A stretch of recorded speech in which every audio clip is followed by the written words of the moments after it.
Hello dear student, स्वागत है आपका केमिस्ट्री की नेक्स्ट क्लास में। देखिए, लास्ट जो क्लास थी उस क्लास में अपन ने नरम समीकरण जो देखी थी एक तो इलेक्ट्रोड के लिए और दूसरी सेल के लिए। तो हम नरम समीकरण जो है वो सेल और इलेक्ट्रोड दोनों के लिए लगा सकते हैं। मैंने एक न्यूमेरिकल पूछा था और लगभग बच्चों ने इसका जवाब दिया है। दशमलव के बाद 4 अंकों तक सोल्व करके आपने जवाब दिया, बहुत अच्छा लगा।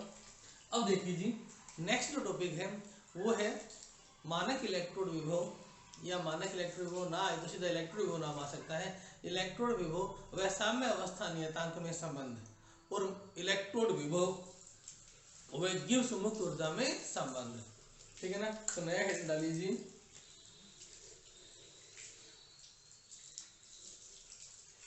इलेक्ट्रोड विभव व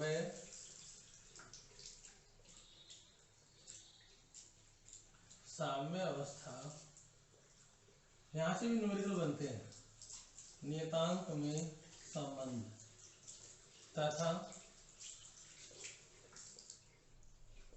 इलेक्ट्रोड विभव व गिब्स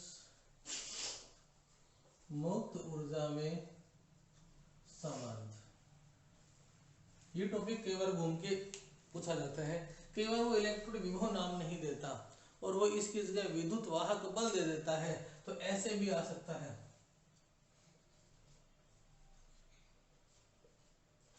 विद्युत वाहक बल व साम्य अवस्था नियतांक तथा गिब्स मुक्त ऊर्जा में संबंध। ठीक है ना। तो ये हेडिंग डालो फटाफट, साम्य अवस्था नियतांक और गिब्स मुक्त ऊर्जा के अपन क्या निकालना है, संबंध निकालना है। विद्युत वाहक बल का साम्य अवस्था नियतांक के साथ क्या संबंध होता है, इसका गिब्स मुक्त ऊर्जा के साथ क्या संबंध होता है। ठीक है ना। तो इलेक्ट्रोड विभव या विद्युत वाहक बल का साम्य अवस्था नियतांक के साथ और गिब्स मुक्त ऊर्जा के साथ क्या संबंध है, हेडिंग डाल लो और ये अपन चीज यहां से स्टार्ट करेंगे।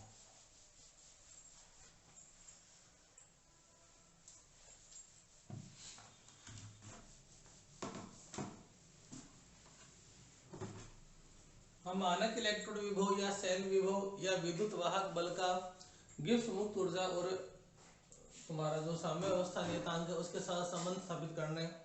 तो देखो जी, इस प्रकार के किसी भी संबंध के लिए हमें यह पता होना चाहिए कि जहां भी अभिक्रिया संपन्न हो रही है वो अभिक्रिया एक तो उत्क्रमणीय प्रकार की होनी चाहिए। कैसे होनी चाहिए? उत्क्रमणीय प्रकार की, क्योंकि जब तक उत्क्रमणीय अभिक्रिया नहीं आती तब तक आप साम्य अवस्था नियतांक के बारे में नहीं बता सकते। तो अभिक्रिया उत्क्रमणीय होनी चाहिए, और उत्क्रमणीय अभिक्रिया होने के साथ साथ क्या होनी चाहिए, इलेक्ट्रॉनों का स्थानांतरण होना चाहिए, क्योंकि सेल अभिक्रियाएं उन्हीं में बनता है जिनमें क्या हो, इलेक्ट्रॉनों का स्थानांतरण हो। तो ठीक है ना। तो अपन मानते हैं, यहां से मैं डेरिवेशन स्टार्ट कर रहा हूं, माना किसी सेल में निम्न अभिक्रिया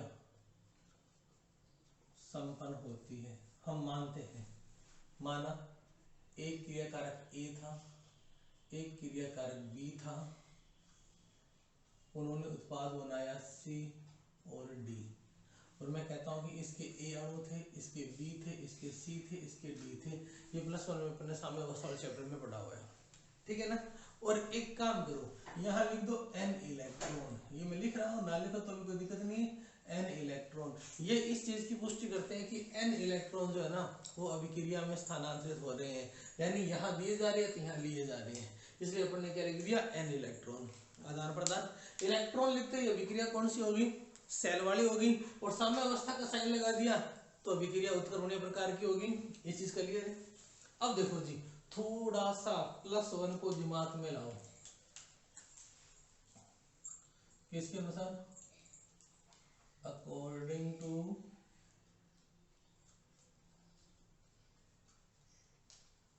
इक्विलिब्रियम। साम्य अवस्था जो चैप्टर पढ़ा था ना अपन ने +1 में, उसके अनुसार उसके अनुसार, देखो जी, उसके अनुसार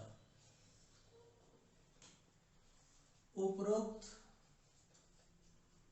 समीकरण के लिए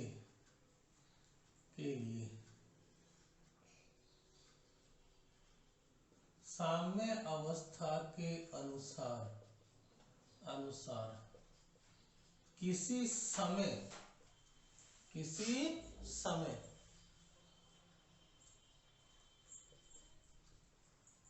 वेग नियतांक, और ये वेग नियतांक कहां से आता है? द्रव्य अनुपाती क्रिया नियम से। द्रव्य अनुपाती क्रिया नियम से उन्हें क्या निकालना है? वेग नियतांक। और कौन से नियम से? द्रव्य अनुपाती क्रिया नियम से। अब देखो जी क्या होगा, किसी समय अपने को वेग नियतांक लगाना है, ठीक है ना। और किसी समय का जो वेग नियतांक होता है वो होता है QC। क्या होता है? QC। और QC क्या होता है? उस समय उत्पाद की सांद्रता अपॉन उस समय क्रिया कारकों की सांद्रता। ये उस समय है जिस समय आप निकाल रहे हो। किसी समय देखो दो चीजें होती हैं, एक तो होता है साम्य अवस्था के समय। साम्य अवस्था के समय जो वेग नियतांक आता है ना वो आता है KC। क्या आता है? KC। और किसी समय क्या आता है? QC। तो QC उस समय उत्पाद की सांद्रता अपन क्रिया कारक की सांद्रता। और हमें पता है उत्पाद तो ये होगी, तो उत्पाद की सांद्रता को कैसे शो करेंगे? C की पावर C और D की पावर D अपॉन A की पावर A और B की पावर B। तो यहाँ QC क्या आ गया?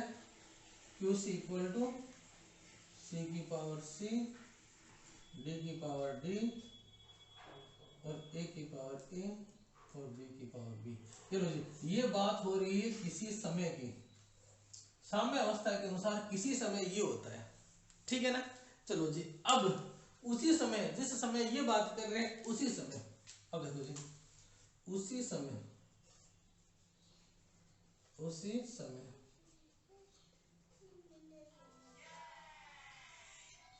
नरस्ट के अनुसार, उसी समय नरस्ट के अनुसार विद्युत वाहक बल, और सेल की बात चल रही है तो विद्युत वाहक बल बोल भी सकते हैं, कोई दिक्कत नहीं। विद्युत वाहक बल, अब फॉर्मूला भी सब निकाल के है ना। उसी समय विद्युत वाहक बल का फॉर्मूला क्या होगा? E cell equal to E naught cell minus RT upon NF ln, RT upon NF ln। अब हमें पता है कि यहाँ लिखना है उत्पाद की सांद्रता, यहाँ क्या लिखना है? क्रिया कारक की सांद्रता। तो मैं यहाँ लिख देता हूँ उत्पाद की सांद्रता क्या आएगी? C की पावर C, D की पावर D, A की पावर A और B की पावर B। बताओ जी ये हो गया कि नहीं हो गया? भी नरस भी क्या कहता है? उत्पाद अपन क्रिया कारक है। और समय वही है, उसी समय QC क्या था? ये था। और उसी समय E सेल क्या आ गया? ये आ गया कि नहीं? ठीक है ना। अब ये बात हो, जिस समय की बात हम यहाँ लागू कर रहे हैं वही समय की बात यहाँ कर रहे हैं, ठीक है ना। तो देखो ये जो चीज तुम्हें दिख रही है C की पावर C, D की पावर D, A की पावर A और B की पावर B, ये और ये मान सेम है ना। तो हम चाहें तो इस मान को QC से रिप्लेस कर सकते हैं ना। तो अपनी समीकरण चेंज होगी, क्या मिल जाएगी? समीकरण मिल जाएगी ये, अथवा E cell equal to E naught cell minus RT upon NF ln QC। बताओ जी ये रिएक्शन आगे भी नहीं आ रही? चलो जी, ये काम चलता रहेगा, सेल काम कर रहा है। किसी समय की बात थी और वो समय धीरे धीरे निकल गया और उसके बाद हम पहुंच गए साम्य अवस्था पर। कहाँ पहुंच गए? साम्य अवस्था पर। अब देखो जी, साम्य अवस्था पर कई चीजें बदल जाती हैं। जब हम साम्य अवस्था पर पहुंच गए तो साम्य अवस्था पर जो द्रव्यानुपाती क्रिया नियम से वेग नियतांक आता है वो क्यूसी की जगह केसी हो जाता है। क्या हो जाता है? केसी। और जब हम साम्य अवस्था पर आ गए तो हमें पता है कि जितने इलेक्ट्रॉन दिए जाते हैं उतने इलेक्ट्रॉन लिए जाते हैं। या एक तार की बात करो, उस तार में साम्य अवस्था पर जितने इलेक्ट्रॉन इधर जाएंगे तो उसी समय उतने इलेक्ट्रॉन क्या जाएंगे? उधर जाएंगे। तो जब इलेक्ट्रॉनों का आदान प्रदान बराबर या जीरो हो गया तो ये मानो कि उस समय सेल बंद स्थिति में है। तो जब साम्य अवस्था आ जाती है तो आपको ये भी पीछे बताया हुआ है कि अभिक्रिया रुकी हुई प्रतीत होती है, रुकी हुई प्रतीत होगी तो अभिक्रिया बंद होगी। तो अगर मैं ये कहूं कि साम्य अवस्था की बात करें, हम यहां तक तो आगे, ये किसी समय की बात थी। अब अपन बात करते हैं साम्य अवस्था पर। इसी के बाद नीचे लिखना आपको साम्य अवस्था पर। जैसे साम्य अवस्था आ गया क्यूसी इक्वल टू क्या हो गया? केसी। क्या हो गया? केसी। और सेल क्या हो गया? रुक गया। रुक गया तो ई सेल इक्वल टू क्या हो गया? 0.0 वोल्ट। क्योंकि जब सेल बंद है, सेल रुका हुआ है, तो विद्युत वाहक बल सेल का जीरो होगा कि नहीं होगा? तो जैसे ही साम्य अवस्था पर आए ये दोनों मान ये हो जाते हैं और इन मानों को यहां पुट कर दो। इस इक्वेशन को क्या नाम दे दूं मैं? 1 2। ठीक है ना? तो लो जी, इक्वेशन 2 में वैल्यू पुट करने पर एक तो क्यूसी की जगह केसी पुट कर रहा है और दूसरा ये जो वैल्यू है ना आपकी ई सेल की, ये जीरो पुट करनी है। तो देखो जी, पुट कर देते हैं।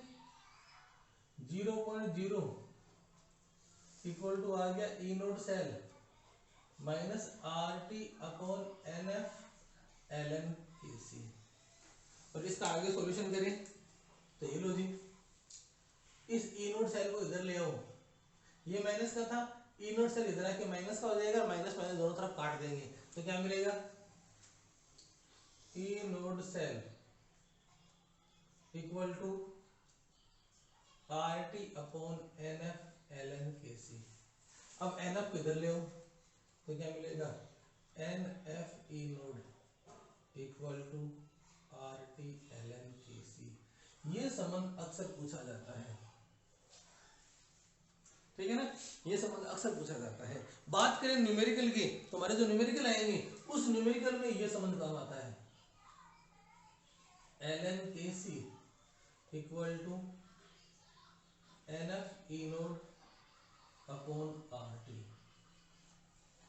या तो ये संबंध काम में आता है। कई बार केसी का मान पूछ लेता है, तो अगर केसी का मान ज्ञात करोगे बेटा तो एक बात बताओ, केसी का मान लोगे तो यहाँ से एलन को खत्म करना पड़ेगा ना, और एलन को खत्म करना पड़ेगा तो इस साइड में एंटी लॉग आएगा, तो KC equal to anti log NF E naught upon RT.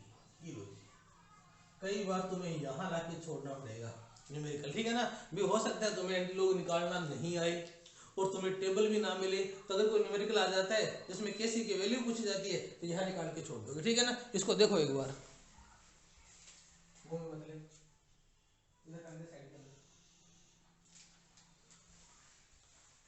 तो क्या हो गया? यहां हमने संबंध निकाल लिया किसके बीच में? ई नोड में और केसी में। तो ई नोड और केसी का चाहे तो खूब सा रिलेशन है, कोई सा रिलेशन काम में आ सकता है, कोई सा भी पूछा जा सकता है, तुम सारे करके आ जाओ। न्यूमेरिकल आएगा तो कहीं ना कहीं घूम के आएगा, ठीक है ना? उतार लो।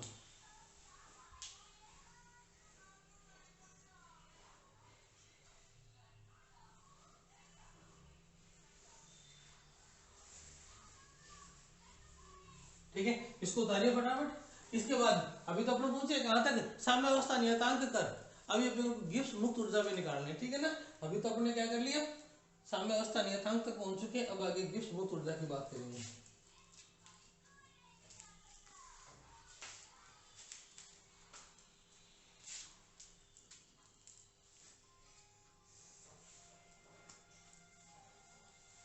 उतार दीजिए,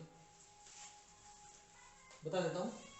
सबसे पहले अपन ने एक समीकरण मानी, जो समीकरण ऐसी है जो इलेक्ट्रॉन के स्थानांतरण के बारे में भी बताती है और वो उत्क्रमणीय प्रकार की भी है, ताकि दोनों में समझ स्थापित हो सके। उसके बाद अपन किसी समय द्रव्यानुपाती क्रिया नियम लागू करते हैं। किसी समय द्रव्यानुपाती क्रिया नियम के लिए जो कोफिशिएंट आता है वो आता है क्यूसी, और वो होता है उत्पाद की सांद्रता अपॉन क्रिया कारक की सांद्रता। उत्पाद की सांद्रता जो अपन ने यहाँ से पुट कर दी, क्रिया कारक की सांद्रता ये आ गई, और इसको अपन ने इस प्रकार से छोड़ दिया। इसके बाद अपन ने नरम समीकरण लगाई किसी सेल पे नरम समीकरण लगाते हैं तो हमेशा क्या आता है, उसका इलेक्ट्रोड विभव बराबर होता है मानक इलेक्ट्रोड विभव minus RT upon NF ln उत्पाद की सांद्रता अपॉन क्रियाकारक की सांद्रता। वो सांद्रता यहाँ पुट कर दी, इन सांद्रता में QC लगा दी और ये संबंध आ गया। जो इक्वेशन नंबर 2 लिखी हुई है ना, ये वाला रिलेशन आ गया। अब देखो जी, हमने ये माना कि माना अभिक्रिया होते होते साम्य अवस्था पर पहुंच गई है, और जैसे ही साम्य अवस्था पे आ जाती है उस समय साम्य अवस्था नियतांक आ जाता है QC की जगह क्या आ जाता है KC। और जब साम्य अवस्था है तब सेल रुका हुआ है, और सेल रुका हुआ है तो उसका विद्युत वाहक बल होता है 0, तो ई सेल की वैल्यू आ गई 0.0 वोल्ट। अब ये दोनों चीजें इक्वेशन नंबर 2 में पुट करेंगे तो यहाँ तो आ जाएगा 0 और यहाँ आ जाएगा KC, तो समीकरण क्या बनेगी 0.0 equal to E naught cell minus RT upon NF ln KC। इस चीज को सोल्व करना है, सोल्व करना आपको आता है, ठीक है ना। तो सोल्व करके खूब सारे रिलेशन आते हैं, और ये वाला रिलेशन न्यूमेरिकल में जाके आता है। हम यहाँ से शुरू करते हैं, लास्ट में जाके यहाँ पे, क्योंकि यहाँ पे क्या आता है, ये वैल्यू दे रखी होती है, उनका एंटीलॉग निकालना होता है। आपको निकालना नहीं है, आप एंटीलॉग तक लाके छोड़ दो, ठीक है ना। इसके न्यूमेरिकल बताऊंगा मैं कौन से करने, तब समझ में आएगा। यहाँ तक निकाल के छोड़ दो, ये हो जाएगा, ठीक है। अब इसको काट दो, 2 मिनट का टाइम है आपके पास, फिर आगे का रिलेशन करते हैं।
हाँ जी, उतार लिया। तो संबंध आता है ये वाला समझ है ना, आपको ये तक निकालना होता है, NF E naught equal to RT ln KC, ठीक है ना।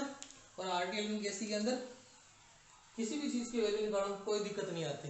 दिक्कत तब आती है जब तुम कैसे निकालना चाहो। कैसे निकालोगे ना, तो तुम कैसे नहीं निकाल पाओगे, क्योंकि तुम्हारे पास ln KC है, और ln KC को कैसे में चेंज करोगे तो इसका एंटीलॉग लेना पड़ेगा, तो वो आपको सोल्व नहीं करना है। आपको KC इक्वल टू एंटीलॉग ये मान वो निकाल के छोड़ देना बस, ठीक है ना। आगे बस सोल्व करना।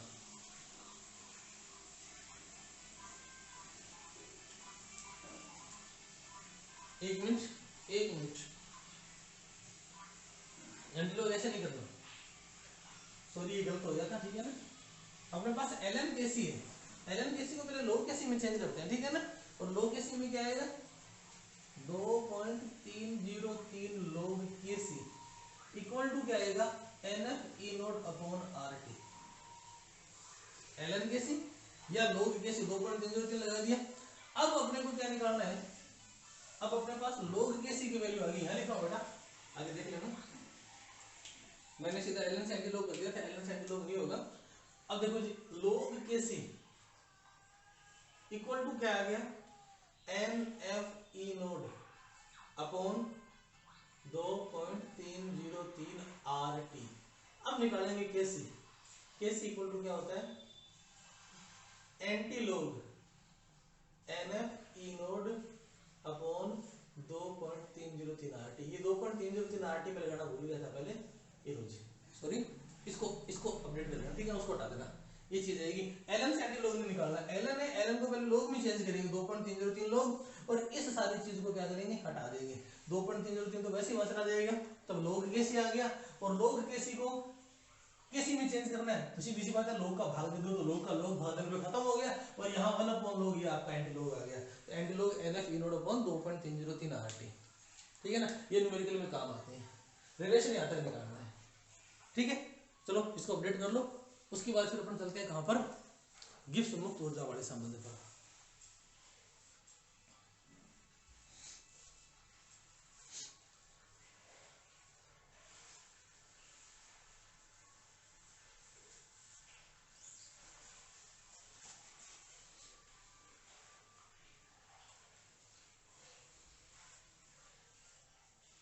समझ में आ गया होगा। भी ln है, ln को पहले log में चेंज करेंगे तो 2.303 log कैसे आएगा। अब log कैसे की वैल्यू आएगी ना, तो 2.303 को नीचे ले गए तो वो log कैसे आ गया, और log को खत्म करना था इधर एंटी log लगा दो, इसका एंटी log आ गया ये, ठीक है ना। चलो यहाँ तक हो गया, अब आगे करते हैं।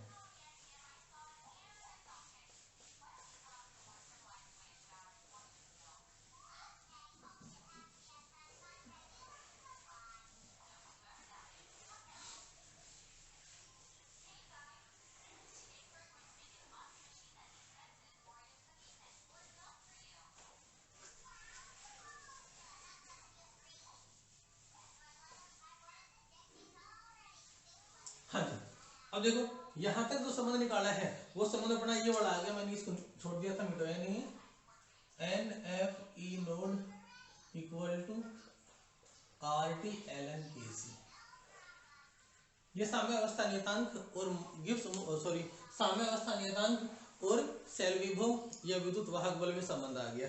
अब हमें निकालना है गिब्स मुक्त ऊर्जा का, क्या निकालना है, सेल विभव, इलेक्ट्रोड विभव या विद्युत वाहक में कुछ भी आ सकता है, सेल विभव ओवर गिब्स मुक्त ऊर्जा में संबंध, ठीक है ना। देखो जी, इस चीज को समझने के लिए हमें थोड़ा सा जाना पड़ेगा थर्मोडायनेमिक्स पर, ठीक है ना। देखो जी, अकॉर्डिंग टू थर्मोडायनेमिक्स, क्या होती है थर्मोडायनेमिक्स, ऊष्मागतिकी, क्या होता है, delta G naught equal to minus R T L N K C, ये संबंध 11वीं क्लास में तुम्हारे आया है। गिब्स मुक्त ऊर्जा बराबर होता है minus R T L N K C. अब ये अगर ये संबंध है तो are T L N K सी की जगह क्या हो जाएगा, are T L N K C equal to क्या हो गया, माइनस डेल्टा जी नोड हो गया, नहीं हो गया, और ये वैल्यू यहाँ पुट कर दो तो क्या हो गया, N F E naught equal to minus delta G naught और delta G naught equal to minus N F E naught. Gibbs मुक्त ऊर्जा परिवर्तन और विद्युत वाहक बल में ये वाला संबंध होता है, ये बहुत बार पूछा गया है। न्यूमेरिकल बहुत ही कम आते हैं लेकिन रिलेशन में पूछा जाता है, और रिलेशन में अगर ये पूछा जाए तो तुम यहां से नहीं करोगे, तुम्हें पहले वो सारा करके ये निकाल कर आना है और इससे आगे ये करना है। ध्यान रखना कहीं आ जाए कि गिब्स मुक्त ऊर्जा, गिब्स मुक्त ऊर्जा और सेल विभव में संबंध स्थापित कीजिए, तो ये लिख कर ये लिख कर के नंबर नहीं मिलेगा। पहले तुम्हें स्टार्टिंग से इसको विकसित करना है और उसके बाद ये वैल्यू पुट करके यहाँ तक आना है, ठीक है ना। उतार लो, अब न्यूमेरिकल करेंगे इसके बाद, ठीक है ना, उतार लीजिए।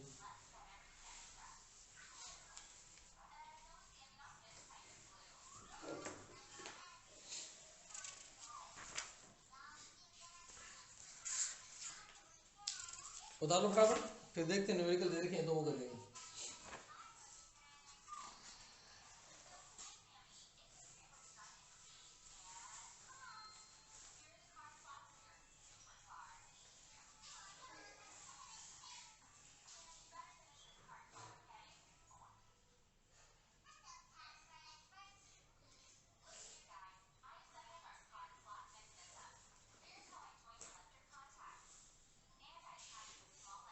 हमारे बुक में सोचे ज्यादा न्यूमेरिकल तो दे रखे, वो मोलर चालकता को दे रखे, ठीक है ना, वहां तक चलेंगे थोड़ी देर बाद में मोलर चालकता को।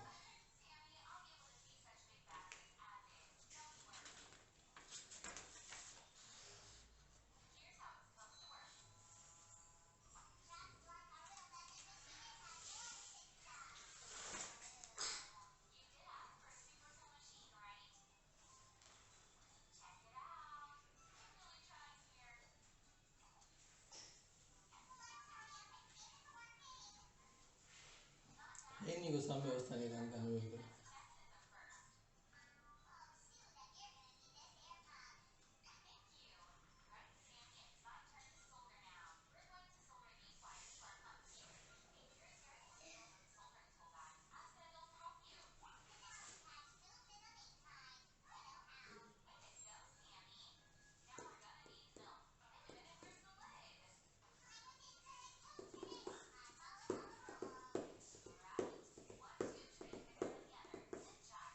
एक नरम समीकरण का एग्जांपल है। चलो दो सिंपल न्यूमेरिकल है वो मैं आपको लिखा देता हूँ, आप खुद करके बताना मेरे को, ठीक है ना। करने वाला कोई है ही नहीं इसमें, क्या बताऊँ। केसी का होता तो करते एंटी लोकल जाके।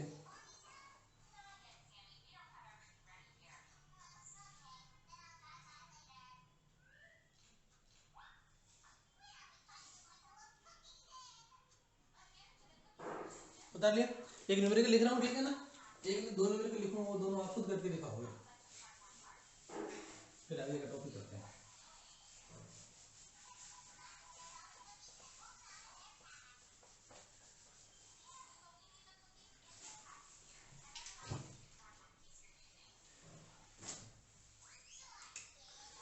ये होमवर्क है, ये असाइनमेंट मान लेना, ठीक है ना।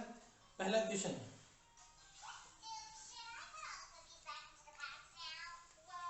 हमें रिएक्शन दे रखी है, एक सेल जिसमें निम्न अभिक्रिया संपन्न होती है। थोड़ी थोड़ी हिंट दे दूंगा बस, बाकी आप करके ध्यान, ठीक है ना। निम्न अभिक्रिया संपन्न होती है, ये अभिक्रिया दे दी 2Fe+3, ये है एक्वस, प्लस में 2I- aqueous is equal to 2Fe+2 plus में I2 सॉलिड है और ये भी एक्वस है, ठीक है ना। लो जी, एक ऐसी विक्रिया है जिसमें अपने पास क्या है, फेरिक आयन और आयोडाइड आयन है। आयोडाइड आयन अपना इलेक्ट्रॉन त्यागता है जिससे I2 में चेंज होता है, इसका तो अपचयन हो रहा है,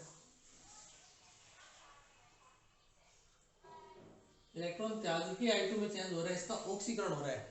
और Fe+3 इलेक्ट्रॉन ग्रहण करके Fe+2 में चेंज हो रहा है, इसका अपचयन हो रहा है, ठीक है ना। ये इसने दे दिया। अब क्या कहता है कि देखो एट 298 केल्विन 298 केल्विन पर क्या निकालना है, इसने दे रखा है 298 केल्विन पर। इसके लिए ई नोड सेल बराबर है 0.236 वोल्ट, क्लियर है, 236 वोल्ट। अब ये पूछ रहा है कि डेल्टा जी नोड ज्ञात कीजिए और साम्य स्थिरांक कैसे ज्ञात कीजिए, ये दोनों चीज इसने पूछ ली है। डेल्टा जी नोड पूछ लिया और साम्य स्थिरांक कैसे पूछ लिया, ठीक है ना। देखो जी, हिंट थोड़ी बहुत बता रहा हूं। अपने पास फॉर्मूला क्या था, NFe naught equal to RT ln ये बोला था ना। इस फॉर्मूले को चेंज कर लो, इस फॉर्मूले को ऐसे चेंज कर लो, ln equal to NFe naught upon RT, या 2.303 log Kc equal to NFe naught upon RT। और चेंज करोगे तो आएगा log Kc equal to NFe naught upon 2.303 RT, ये आ गया ना। अब देखो जी, तुम्हें log Kc निकालना है, पहले आगे में चेंज करना। n का मान इस अभिक्रिया से देखो, संतुलित अभिक्रिया में जितने इलेक्ट्रॉन स्थानांतरित होते हैं ना, वो n का मान होता है। किसी एक को पकड़ के मान निकालेंगे, फिर दूसरे से क्रॉस चेक करेंगे। देखो जी, 2Fe+3 है और 2Fe+2 बने हैं, दो Fe+3, एक Fe+3 से +2 बनने के लिए एक इलेक्ट्रॉन लेना पड़ेगा ना, तो दो के लिए 2 इलेक्ट्रॉन, यानी ग्रहण किए गए इलेक्ट्रॉन है 2। छोटे में चेक करते हैं, 2I-2 था, इलेक्ट्रॉन छोड़ेगा I2 बनाएगा, तो 2 ही इलेक्ट्रॉन छोड़ेगा, तो लिए दिए गए इलेक्ट्रॉन कितने हो गए, 2। तो यहाँ n बराबर क्या आएगा, 2 लिख देता हूं, n का मान 2 आ गया। f का मान फिक्स है 96,487, लेकिन तुम्हें क्या काम में लेना है, 96,500। ई नोड की वैल्यू देखिए, ये 0.236 वोल्ट, ठीक है ना। आ गया R 8.314 joule kelvin inverse mole inverse, और T 298 केल्विन। ये लो जी, इतना मान निकाल सकते हो, इसको सोल्व कर सकते हो। ये चीज सोल्व करोगे तो तुम्हारे पास log Kc जो है ना, ये 2.303 दिया हुआ है, ये मान ये सारे मान दे दिए, तो कुछ ना कुछ मान आएगा कि नहीं आएगा। सपोज करो वो मान x आएगा तुम्हारा, तो तुम्हें क्या निकालना है, Kc equal to anti log x। बस यहां तक सोल्व करके छोड़ देना, अपना काम हो जाएगा। Kc equal to anti log x, ठीक है, यहां तक कर लेना।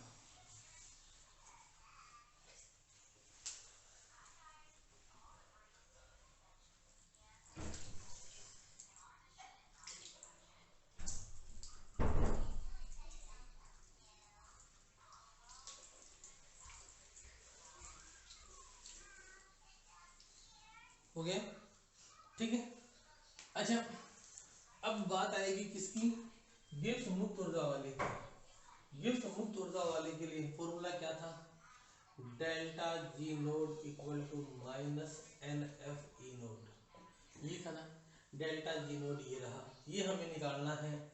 माइनस आपके पास है, एन का मान है, एफ का मान है, ई नोड का मान है।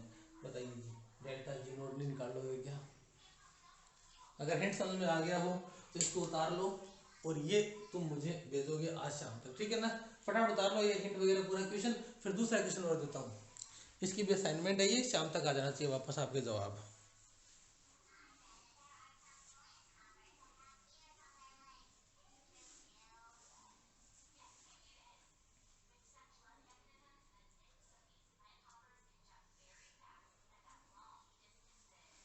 उतार लो, फिर एक क्वेश्चन और लिखा देता हूँ।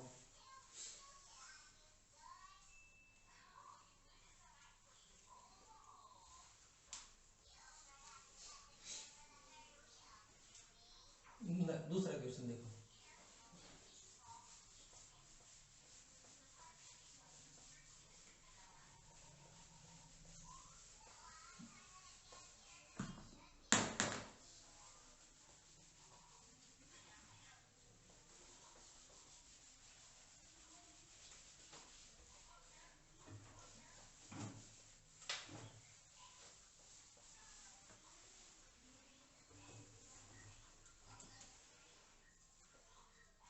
ये उतार लो, इसकी भी हिंट बता दूंगा, सॉल्व अपने आप करना।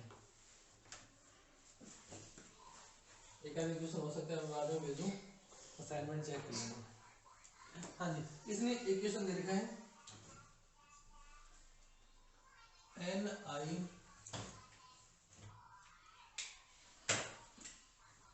ये दे रखा है N I plus to N I, N I electrode, N I plus to N I electrode का मानक इलेक्ट्रोड विभव, मानक इलेक्ट्रोड विभव ज्ञात कीजिए, ज्ञात कीजिए। जबकि कीजिए, जबकि अब क्या दे रखा है वो देखो, जबकि सेल, अब इसने सेल दे रखा है और सेल का एक आरेख दे रखा है, जबकि cell N I plus two C U plus two C you.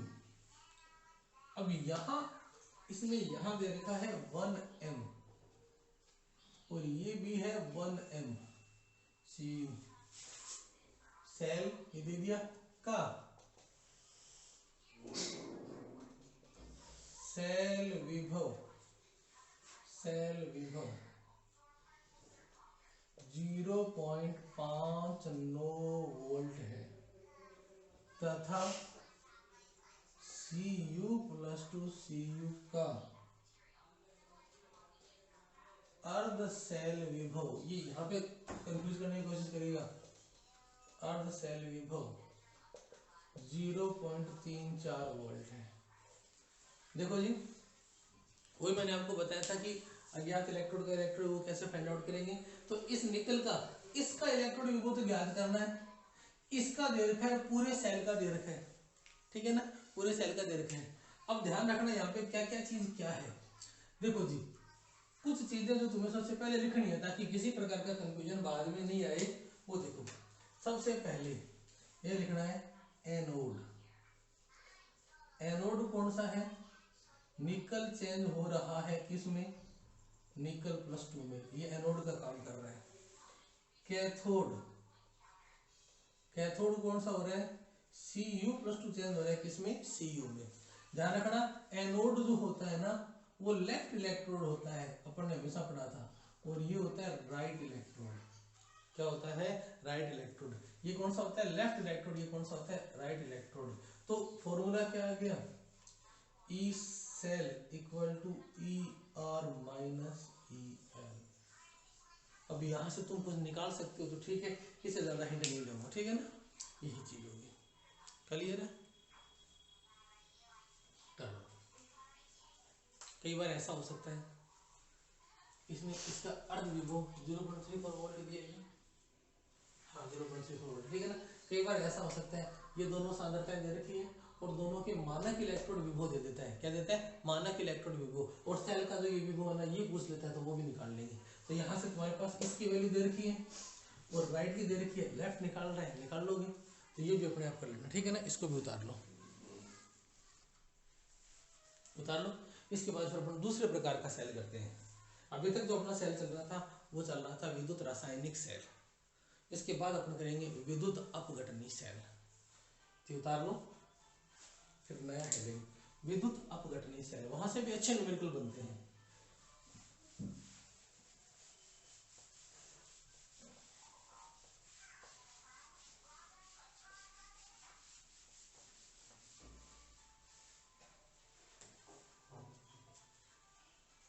Heading डालो,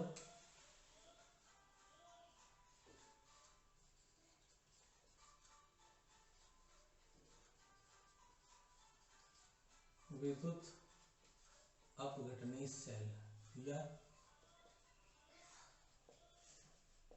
इलेक्ट्रोलिटिक सेल। सबसे पहले परिभाषा,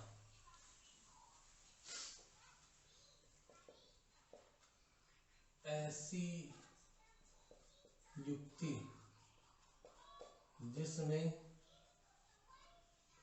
अस्वतः परक्रम द्वारा, ऐसी युक्ति जिसमें अस्वतः परक्रम द्वारा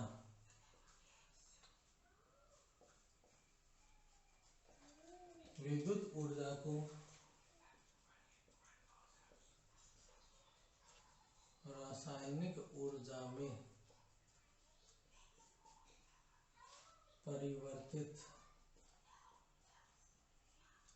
किया जाता है।